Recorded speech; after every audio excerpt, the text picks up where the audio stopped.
It's actually, and Wei Qi is, it's your defensive qi in Chinese medicine. It's that qi that sort of protects our body from getting sick. That's where our immunity comes from. So the tendency to fall sick is usually from an imbalance. So we say there's a few reasons why someone can fall sick. It's either an invasion of the 5 pathogenic, which is you've got your hot, cold, your heat, cold, you've got your wind, you've got your damp, and then we also have a thing called summer heat. So this would be one of the reasons why someone would get sick.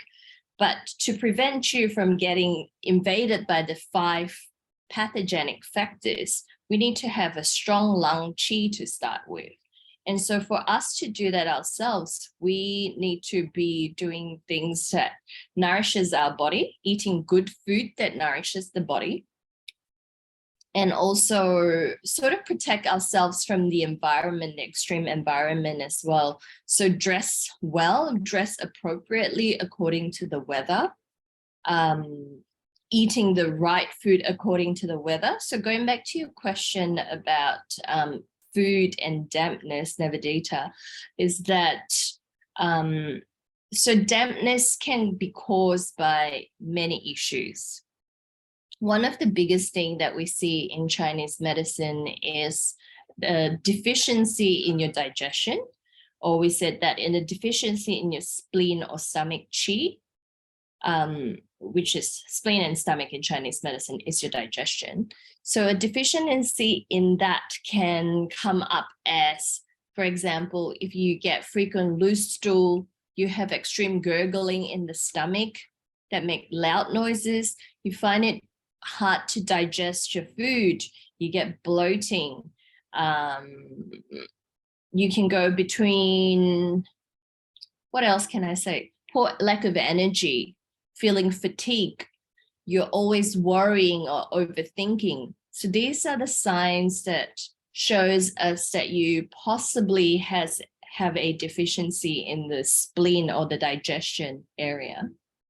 And so to avoid dampness, not only we need to have a strong lungs, because the lungs actually help you move energy through the body and process food, then which can then clear the damp. But at the same time, dampness, oh God, I've lost my train of Well, I know that dampness is so prevalent these days because of infections and things like that. And dampness can invade any of the organs. Yeah. And, because I've had experience of that. So the importance of the right foods and warm and nourishing foods is prevalent. And so in your experience, what would be good foods for somebody who is suffering with damp? So food that would actually tonify your digestion is food that are good for dampness. So dampness is a very tricky thing because it is, yes, we said that the reason why you have dampness, it's because there's a deficiency in the spleen, but dampness can also come up as a result of all the imbalances that happens in our organs. So even things like if you have a weak kidney, you're not able, because your kidney is the main source of energy, that isn't able to provide energy to your digestion, which can then cause dampness. And then, so if we look at this 5-element chart, you could see that all the organs are actually related to different elements. So if one of the elements is out of balance, everything would be affected. So if one of this is invading the spleen and stomach, it can also cause dampness. So food that can actually help with to reduce dampness would be things like barley. We would also look at, sorry, I did have a little list here before. Here we go. So we've got So chili, garlic, barley. We said tunas are good as well. What about rice? Rice is good to tonify the spleen. So it's good to strengthen the spleen and the stomach. So when your spleen and stomach is nice and strong, you would then have less damp. But more so, what we like to say in Chinese medicine is that rather than focusing on foods that can reduce dampness, we would also like you to have food to avoid things that can cause dampness. Mm-hmm. So things like sweets, sugar, yes. refined sugar and sweets, dairy products, cold and raw food. What else do we say? So these are the main things that we would say that you should be avoiding to cause dampness. So what I've noticed in Chinese medicine is that it's more about finding a balance when it comes to eating in moderation rather than overdoing it, because you actually don't want to be eating food that dries up the damp too much, because then you might be drying your yin as well in the body. So that's why it's very, very tricky to find sort of a balance to it. It's the same when we have food that nourishes the yin, which can also cause dampness in the body. Right. So how would you say that, I know you do pulse diagnosis. How does that work? So you pick up what's happening in the body? So the most prevalent way to see dampness in the body is obviously without going through a pulse diagnosis, is that you would look at someone's tongue to see if there's a thick coating on it, whether there's a coating on it at all. So a thick coat usually means there's dampness to it. It could be slightly white or it could be slightly yellow. So then the treatment of that is different, because the yellow one is a damp heat, a white one is damp cold. Right. You could look at someone's body as well. If they have sort of not so much fat, but there's just not as firm of a muscle to it. If they're sweaty and the sweaty comes up sticky, so that's also dampness. The other thing that we look at is if you wake up feeling tired rather than, and it only feels better as you get going, that's also another thing that we can look at for dampness. Right. So that's why the consultation, we ask during a Chinese medicine consult, when you come for a treatment, we ask a lot of questions, because we're going through all these questions to sort of identify, tick, okay, that's a sign of dampness. Yes, that's a sign of cold. That's a sign of heat. And so we sort of draw information from the conversation to come up with the diagnosis rather than just feeling the pulse. Whereas the pulse, we said there's more of a slippery feeling to it. Right.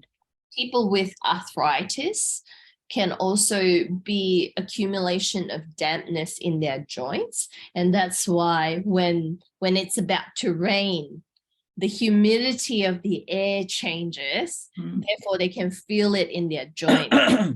That's also a sign of dampness. So I did find my little list here, which I lost before, for dampness. We have broad beans, rye, drop tears, barley, tuna, cardamom, cinnamon, turmeric, and pepper.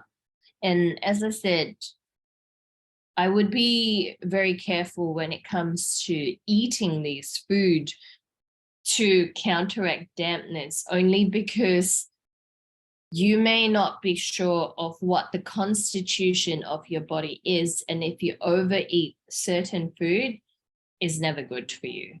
Everything should be in moderation. So if you're eating anti-damp foods, they might trigger something where there's another part or another organ that's a bit weak or has another condition, like yin deficiency or kidney deficiency and things like that. That's right. That's right. So, for example, turmeric and pepper and cinnamon, they are quite warm in general as well. So if someone is sort of going through a postmenopausal hot flushes, and in combination of that, they have damp in their body, that can actually make their hot flushes worse, and they can make their night sweats worse. Right. And want to avoid as well. Yeah. Yeah. Right. And so you treat people with herbs as well as acupuncture? That's right. So when you come in for your initial consult, usually we would spend a good 30 minutes to 20 minutes just talking about your life, your job, what you eat, what you drink, how you drink it, how you eat it, the time that you have it, your digestion, your bowel movements, your sleep, whether you sweat or you don't sweat, and how thirsty you are. All of these are covered in a consult. And then from there, we would then go through a treatment plan where if we decide that you need how many sessions of acupuncture, and whether that you need herbs to it as well, and we would go from there. Right. Yes. Yes. And a consultation, how long does that normally take for treatment? Yep. So the initial consult usually goes from between 60 to 90 minutes. And the repeat consults are usually about 50 minutes. Right. And so we would, while you have acupuncture, I would also, depending on what you need on the day, I can also be doing some cupping, some gua sha on you as well, and as well as moxibustion. So it just really depends on how you're feeling, because our body is always changing. It's not the same every day. So it depends on what you're presenting with. Sometimes people come in for one issue that they think needs to be fixed, but there's something underlying that's actually more urgent that needs to be looked at. Of course. Could be a heart condition popping up or things like that. Exactly. Absolutely. Yes. So you do other things as well with your Chinese medicine. You do a very specific type of massage, and you do actually, and we haven't sort of spoken about this, but you also do acupuncture for beauty as well. There's all sorts of things happening in Chinese medicine, isn't there? And It's like the inner and outer medicine. That's right. So I have had some training with Dr. Abby from Zhong Center, and she's taught me specifically, well, not just me, I did a course with her where we could do some facial acupunctures as well for the purpose of beauty. But so if you have any fine lines or wrinkles or any lifting or sculpturing that you like to be doing, we can look at that as well. But mostly I like to look at my clinic as a sort of a GP clinic, but in a Chinese medicine setting. Yes. And we treat everything with Chinese medicine.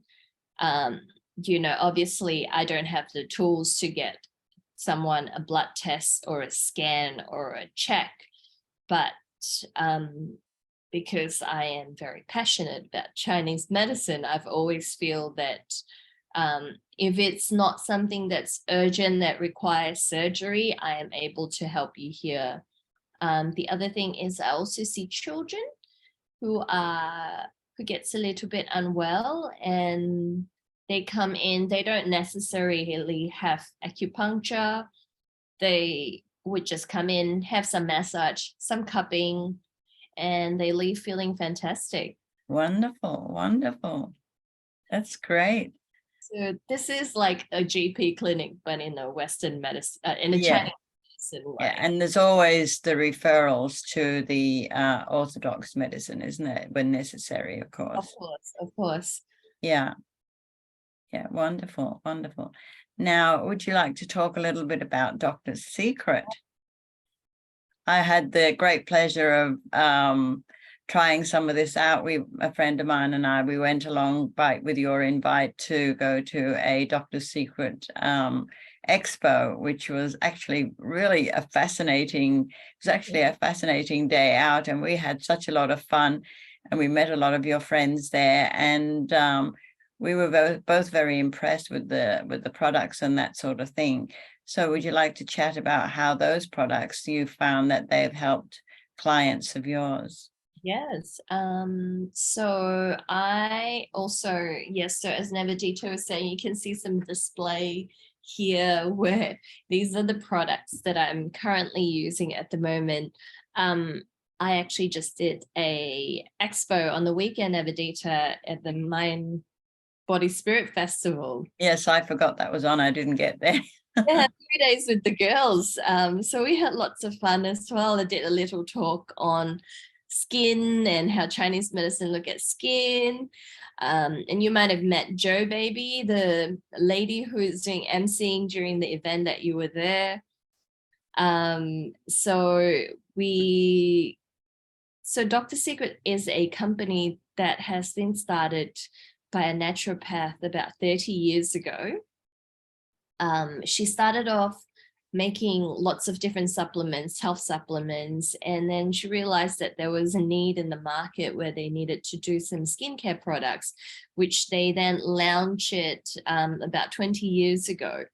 And since then, what they've done is just with one set of skincare products, they've been able to help women and men from different ages to different skin types to achieve a healthy foundation-free skin, where you can have a nice even skin tone without needing to use any makeup on your face.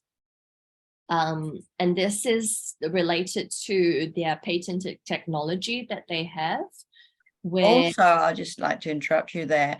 There was a lot of demonstrations about women who actually had a lot of things like acne and other things, like problem skin, and how long it took, the before and after, and how long it took. And people came up and said, well, this is what my skin was like before. And then after a certain amount of time, this is what my skin is like now, which was and some people had some quite serious facial issues with their skin. And it was quite fascinating, I found.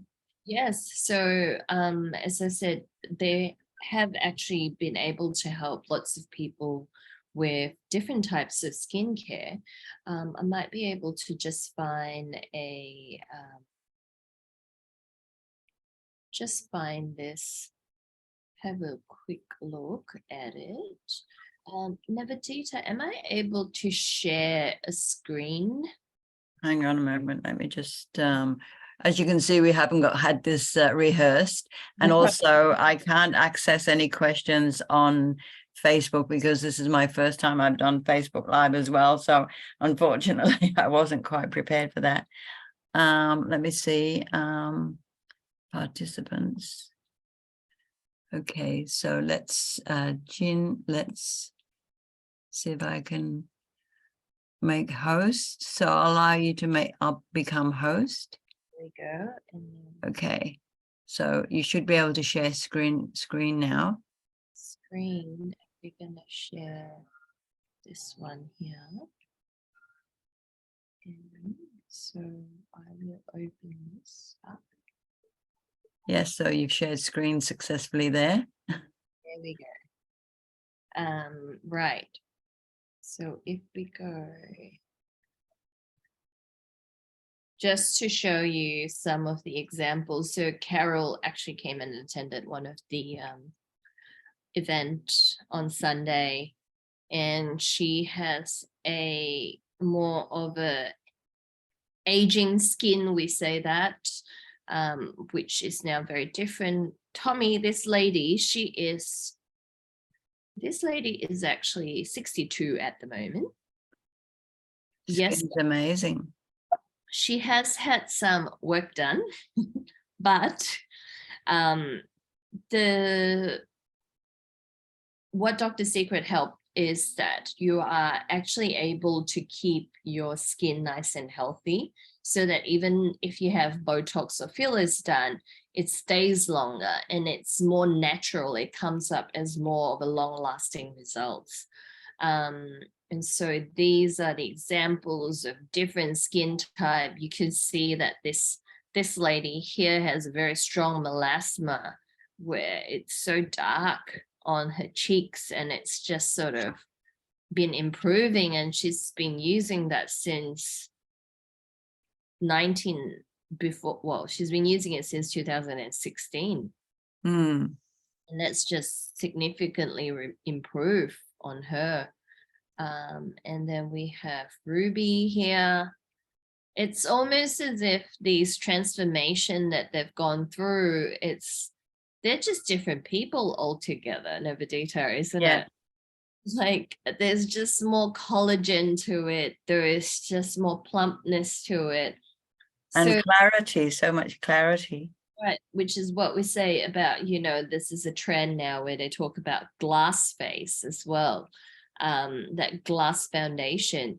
So Dr. Secret itself has a lot of, they have their own patented technology where it allows the skincare products to actually penetrate down to the deeper ends of your skin and regenerate cells from the bottom rather than just having it sitting on your surface. Yeah. And that's why I like this product, because it's more of a natural way of having a healthy skin rather than going through other cosmetic ways to do it. Not that I have anything against it. This Mireille Navadita, I'm sure you've met her. She was the beauty queens, one of the beauty queens. Yes, I think I saw her. Yeah, definitely. After photo here for some reason. But yes, so I just really enjoy using these products because I also get to meet all these beautiful ladies who have been very lovely and very supportive of each other. They've sort of supported each other, they've empowered each other to be doing more in life. And I do like being in that environment. I'm just happy to see them, doing so well for themselves as well. I was so surprised at how many men were using the product as well. That's right. There were so many men there, and they were all sort of really, really into it, and I thought, wow, it's not something you normally see. No. So obviously these men, some of them also have some serious skin conditions with acne or aging as well. But also the other thing is once they've seen their wife started using it and they've had very good results from it, they too wanted to give it a go. Yes, yes. This is not Cherry's husband, but actually I'll show you this again. Share screen.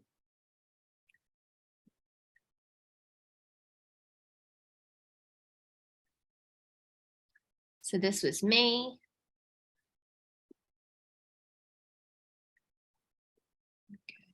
Okay. Well, your skin looks very different there, doesn't it? Yes. So this was after many nights of nursing. Yes, very stressful job. Working and studying Chinese medicine at the same time. Yeah. And studying can be very stressful. Yes, you would know. Yeah. So this is one of the men, and he's had very good results from it. That's Mireille. Yes. Yes. So, and that's Ashley. We've met her as well. So that's what we said about acne, skin. Yes, that's really cleared that up, hasn't it, as well? Yes. So the other thing is a lot of them, because of how well they've improved from their skincare products, and then there's the weight loss part of things as right. well. So because of how well they've done with the skincare products, they've sort of ventured into a bit of an investment for their skin and started a little business as well. Yes, that's wonderful. which they are also doing quite well with that. And as a business, I notice there's a lot of young people who are very interested in the whole thing because, of course, youth and beauty, the people want their youth and their beauty to be everlasting, and younger people these days are more conscious about their skin because people don't realize that their skin starts to age so early. They think, oh, I've got good skin. And like I always used to say, I've got the good skin. I just use soap and water. And it wasn't until this last year that I actually started using different products. Yeah. And I noticed a huge difference to my skin then. So that was really eye-opening for me because, your skin doesn't stay useful and Oh, it doesn't. beautiful forever. I mean, it's the wear and tear of the weather, being out in the sun, being out in the wind. People tend to just put on sunscreen just if it's a sunny day. They don't realize it like it's a layer of protection that you need from the wind and from other elements and things like that. Even the rain battering down on your skin is probably not good for it, Oh. But yeah, because like beauty is so important in a lot of ways for women and men because it's part of their self-esteem and their sense of self and their authentic self and feeling good about themselves. Because if a person doesn't feel good about themselves, no matter whether they're men or women, it can affect them, on the psychological level. Yes. It's not about being vain. It's about looking after that skin, which is the metal element, of course, in Chinese medicine. That's all part and parcel of it. And if your skin is outwardly healthy, then inwardly, theoretically, you're inwardly healthy as well in that metal element, which is the lungs, going back to the lungs, going back to damp and going back to all of these things. Everything's related. The more healthy you are on the inside, the more that you reflect it on the outside. That's right. So if going back to Chinese medicine, talking about skin, is that, your skin is a reflection of your inner health. It's if you have a balanced qi, blood, and jing in the body, and your spirit is good, your shen is good, it should reflect on your skin as well. It's funny how you mention about how men and women can feel not so good with low self-esteem as soon as there is something going on with their skin. I have this man who is in his late 30s. Face is looking fine, but he started having these skin issues on his legs and his arms, and he just feels so self-conscious of it. So he would always wear long sleeve pants, trousers, and also cover up his arm because he just feels like, he said, I feel like I'm a drug addict and I have a skin condition. I said, but no, this is not why you have a skin condition. And interestingly, never detail while we're talking about the topic of dampness, he actually has a lot of sugar in his diet. He has a Filipino background where they love their sugar. They're eating all the bad food. So they love sweets so much, and they eat a lot of rice, like a lot of rice. So that's why I said having rice or having food that are good in moderation is good. But if you overdo it, nothing's ever good for you. Well, all the sugars, I mean, they cause all sorts of things like psoriasis and all sorts of things because it all comes out from the skin that way because the skin is trying to detoxify all the time, by pushing all these toxins out, so they're visible there, Yeah. So he's been having treatments for about 6 weeks or a little bit longer now. He's been very diligent with his diet. He's cut down all the sugar. He's changed his diet altogether. His skin's actually improving so well. At the moment, whatever scars that he has on his legs are old scars that are just trying to heal. He hasn't got any more new skin condition that is flaring up. The only thing that has happened that has changed the last few weeks is that with the hay fever, with the allergies that are happening in Melbourne at the moment, that's actually caused a little bit of flare up in his skin. It's actually made the itch worse. Right, because it's drying out. It's drying it out.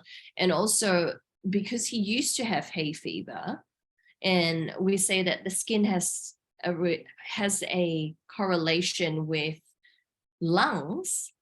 So because hay fever is related to lungs, so Yeah. he's actually seeing it in his skin.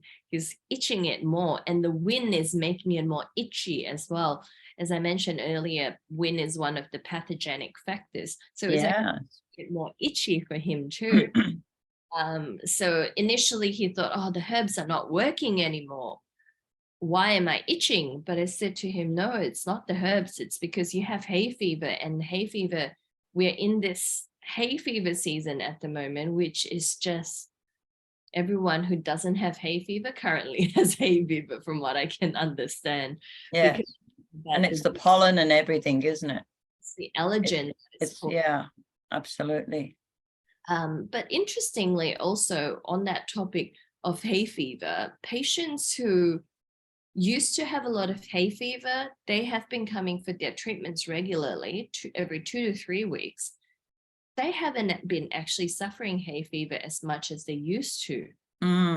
So in a way, I strongly believe that our body has the ability to heal itself. Absolutely. To give it the right method, we need to give it the right food. And if we are not practicing any spiritual practice that can strengthen the inner body, then acupuncture is your option to go. Acupuncture and herbal medicine, it's probably the closest thing that can help you regain your health again. Absolutely. And talk about breathing and breath work as well, because that's a similar thing. You know, you're breathing in the fresh oxygen. And I know you've just started an online course of pranayama. So, I mean, and that's very much, it's all the yoga breathing and all the different types of yoga breathing. So proper breath work. And I know you're passionate about proper breathing. So have a little chat about that too. Yes. So I actually signed up for this breathwork course, not knowing that it was a breathwork facilitator course that I did a few months ago, which I actually didn't know what I was signing myself in for. I just signed up for a course and showed up, and I actually really enjoyed it. And I was very glad that it was actually pranayama teaching, because there are so many different types of breathwork modalities out there at the moment, even though it's based on pranayama, but it's not being taught that way. Yeah. And so well, as a yoga teacher, I understand what you're saying, because there's so many different methods of pranayama, and, you know, like there's Bastrika, there's Kapalabhati, there's all sorts of different methods, and they all bring a good result, you know, but you need to have the balance and the awareness with it as well. Yeah. So the reason why I sort of started introducing or doing this breathwork class online is that I actually have been thinking of doing that since I've done the facilitator course, only because I see how closely related it is to Chinese medicine, to our health. And I think that's extremely beneficial for us. When I was practicing breathwork on my own during those 4 days while I was doing the course, I noticed that my chest and my heart chakra, or in here in Chinese medicine, we said it's Ren 17. So it's the fourth intercostal space between the chest, sitting right on the sternum. That really opened up, and it actually changed my emotions. It changed my energy while I was doing that. And after that, I've noticed how it had an impact on my emotion, and how then I realized that it was the heart chakra that opened up. And therefore, I know that when your heart is open, the chi in the body flows better. Exactly. So when it flows better, everything just becomes a bit easier, because when we are depressed or sad or constricted, everything just closes up. Our shoulder closes up as well. The energy doesn't flow. But in Chinese medicine, we say that it's only when the qi blood is flowing and it's balanced nicely, that's when we don't get any diseases. Therefore, I think November was a great time when I had some inquiry about the breath work. I thought, that's it. This is the time to start it now. And so it's just on a Monday morning, 6:30 to 7, just a half-hour practice. We'll have a little breathing exercise, some meditation and quiet time in between that. And then we are sort of settled and ready for the rest of the week. Because of the connection that I found so profoundly in myself, that I wanted to share this with my patients, and the people around me, so that they could benefit from it. That was great. I mean, my husband and I thought, well, my husband needed to do it. So I said, okay, I'll join as well. So it was fun.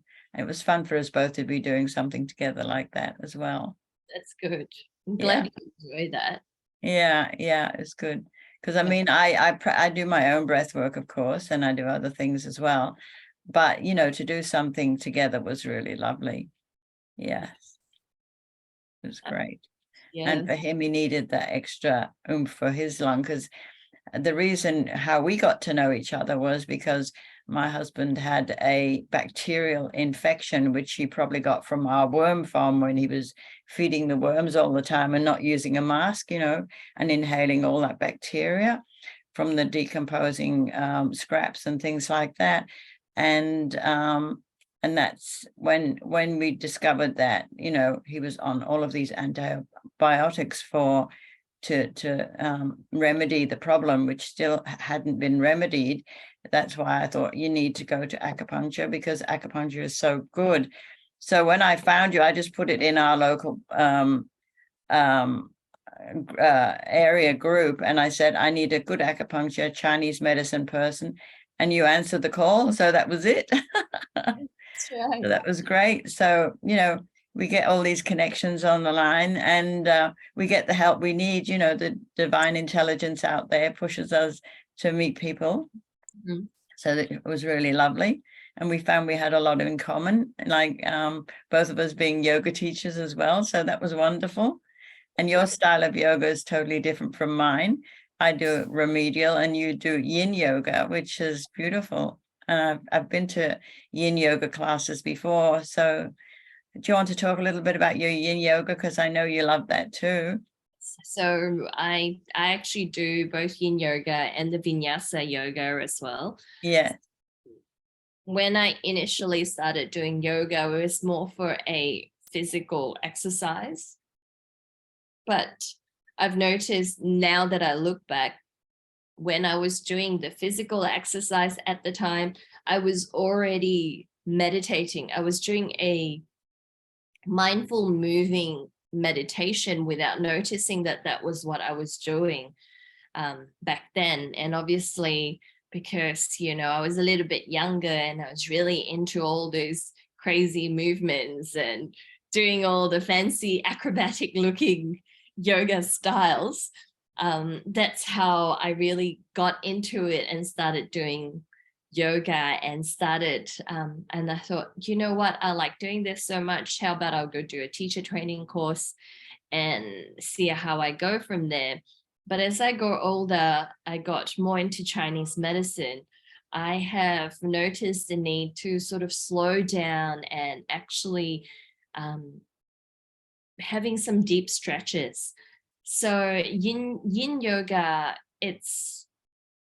has a very strong correlation with Chinese medicine. So when the class is taught, they like to talk about the meridians, they like to relate it to the channels and what sort of movement can help with this.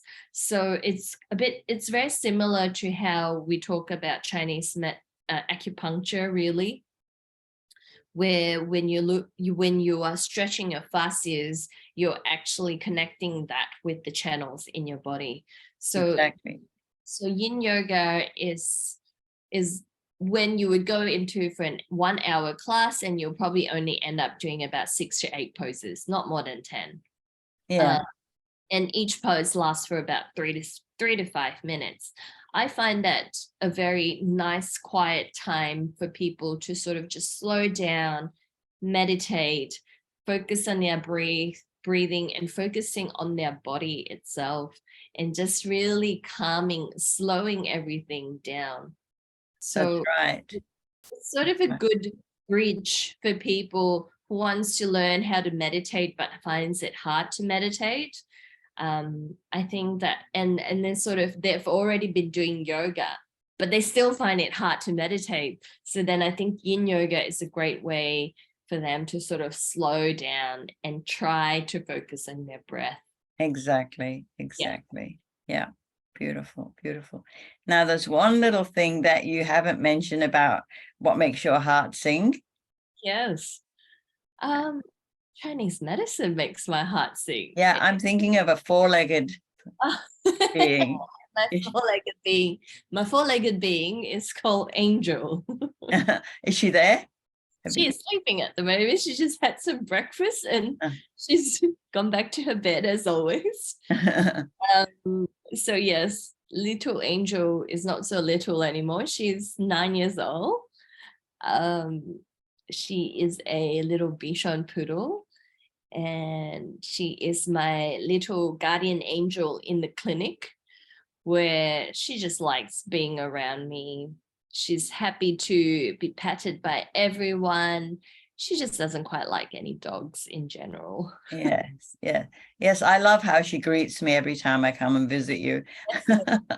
She's such a lovely little loving little creature. She is. She adores people. She likes to be pet. Yeah. And she's so good where she doesn't actually ask for any attention. She knows when I'm busy.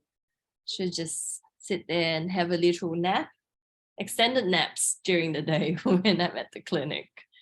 So, yeah. So what have you got any plans for the future as far as the clinic's concerned, and what else you want to do? Not just yet. At the moment, actually, no, there is, I do have a small plan where I'm turning the other space in the apartment into another clinic room. Right. So I could be seeing 2 clients at the same time. Right.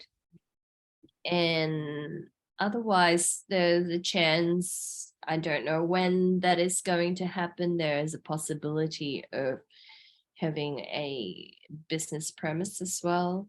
Yes. Which I don't know when that will happen at this. Yes, understand. I think at the units where you are, I think there are business premises there too, aren't there? Yes, Yeah. there is. But I think, what do they have? There's a medical center downstairs, and there's Kaiser Physio down there at the moment. So Yeah. probably not in the same building. Yeah. Would you like to tell people where you're working? So if anyone and the contacts, if anybody would like to contact you. Yes, so I am currently on 220 Bay Road. And if you look up White Lotus Chinese Medicine, I should be the first that comes up on your Google page. You can get on my website, www.whitelotuschinesemedicine.com, to make your bookings to come and see me. We can have a chat then if you have any health concerns. You can also find me on Instagram as well, and Facebook, either going on to Jin Lui, JynLui, or White Lotus Chinese Medicine. You can also find me there on Facebook. Otherwise, you can just reach out to Nevadita and she'll give you my details. Yes, certainly. Well, we've had a wonderful chat, and we're at the almost at the conclusion now. Any final words to people who are interested in Chinese medicine, that what they could ring you up about, as far as their not only solving any health problems, but also any ongoing prevention of health problems coming up? Yeah. So as I mentioned earlier, the clinic is open to everyone and anyone who needs anything to do with their body and their health, including their mental health. I see everyone from different ages to different conditions. And also I do see older people who just require some sort of preventative health, where we are just really keeping the balance of the qi in the body.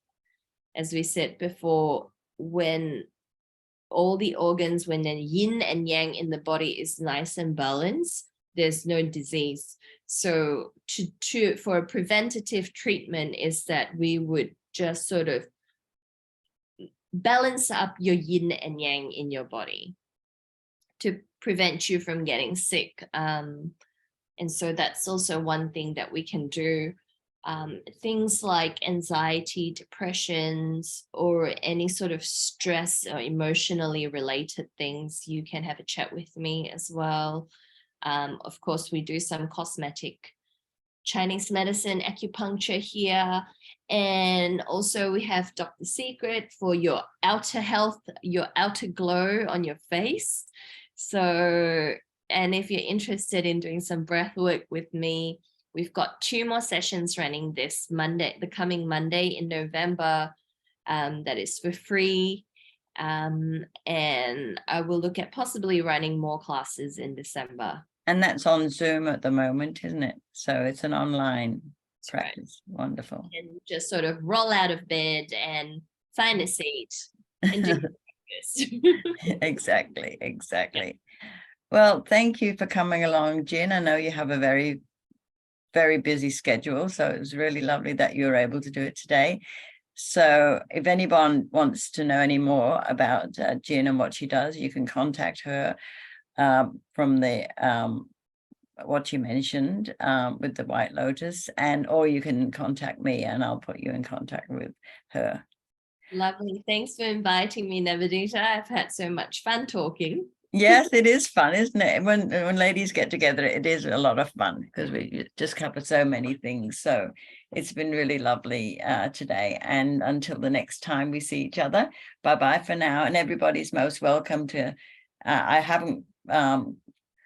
think next week I'm probably having my business mentor come, so which will be lovely because she's very entertaining, and that's it. That her name is Deanne Oja, and she's from Canada, so she'll be coming all the way from Canada. So look forward to introducing Deanne to everyone too. So bye-bye for now, and thank you, Jyn. Thank you very much. Bye-bye. And I'm just going to put myself back on as host so that I can switch off. So thank you. Love you. Bye, everyone. Have a lovely day.